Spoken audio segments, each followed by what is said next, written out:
Hello दोस्तों, story line voice channel में आपका स्वागत है। आज की हमारी कहानी है गृह लक्ष्मी, जो मंजू सिंह जी द्वारा लिखित कहानी है। गीता का सारा दिन घर के कामों में निकल जाता था। सास ससुर, देवर, पति, बेटा सबकी सेवा करना तो उसका कर्तव्य था।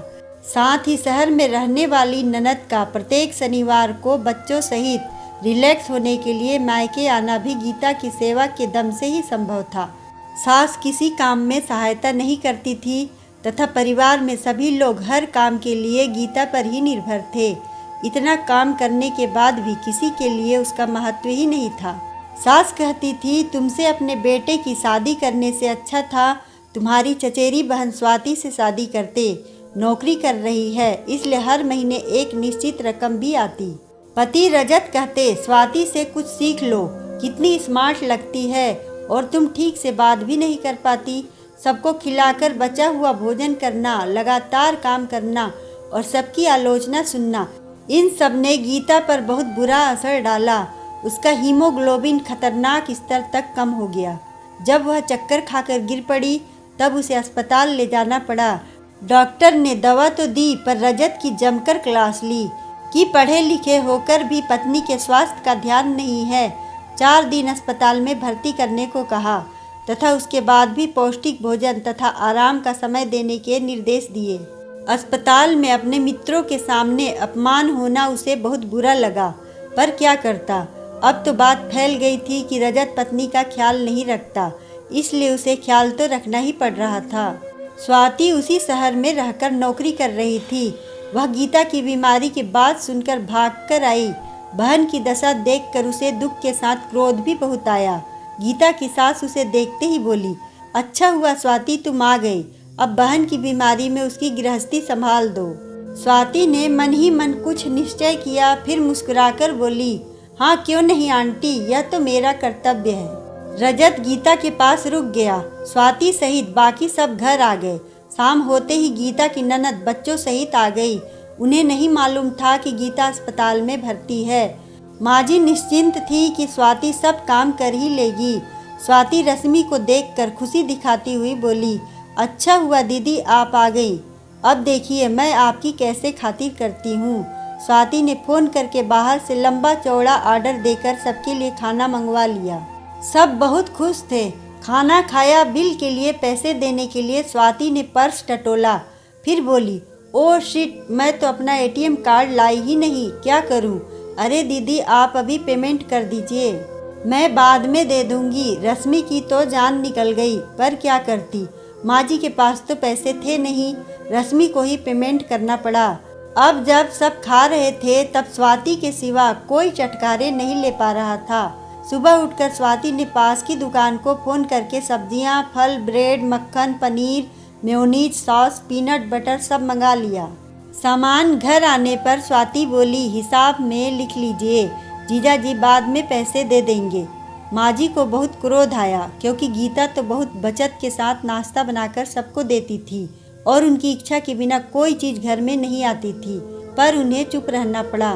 सैंडविच बनाकर स्वाति ने सबको नाश्ता कराया।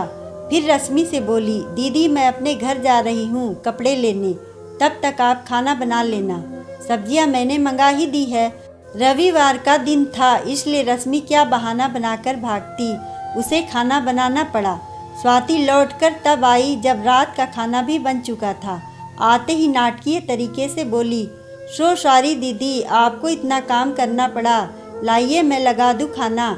खाना खाकर मन ही मन मुस्कुरा के स्वाति लेटने चली गई। रश्मि को सुबह उठकर घर जाना था। सुबह स्वाति माँ जी के साथ काम करने आ गई। काम कम किया, दिखावा ज़्यादा किया। गीता के बेटे को स्कूल छोड़ने के बहाने चली गई। तब तक माँ जी को नाश्ता तैयार करना पड़ा। लौट के चिल्लाने लगी, कितनी देर हो गई, ऐसे देर से जाऊंगी तो मुझे नौकरी से निकाल दिया जाएगा। आंटी प्लीज़ मेरा टिफ़िन लगा दीजिए, मैं तैयार हो जाऊं। तब तक रजत नाश्ता लेने आ गए थे। उन्हें देखकर बोली, स्मार्ट बनकर नहीं जाऊंगी तो ऑफिस में कोई बात भी नहीं करेगा।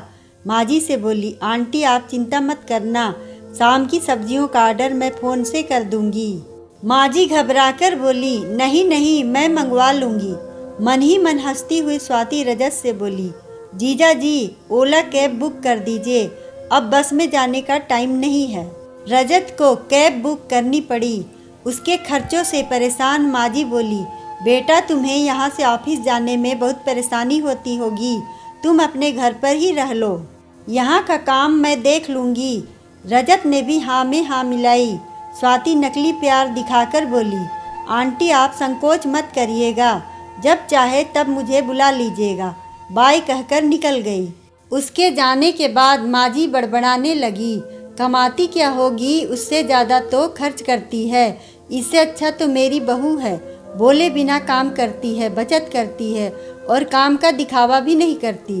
रजत भी बोला, हाँ माँ, गीता ने कभी भी इतना खर्च नहीं करवाया, हम लोग उसे और उसकी सेवा को समझे नहीं। नौकरी करने वाली महिलाओं का भी अपना खर्च होता है, साथ ही उनके पास समय भी कम होता है। गीता ने कभी भी किसी काम के लिए मना नहीं किया और हम लोग लगातार उसकी बुराइयां निकालते रहे। माजी कहने लगी, हाँ रजत तुम ठीक कह रहे हो, अब से मुझे अपने गृह लक्ष्मी का पूरा ध्यान रखना है।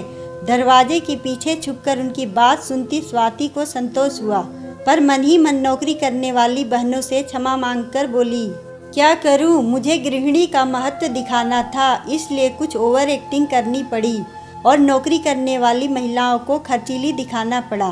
पर किसी की भलाई के लिए किया जाने वाला काम हमेशा अच्छा होता है। अब वह खुश थी कि उसकी बहन गीता को गृह लक्ष्मी के रूप में घर में सम्मान मिलेगा।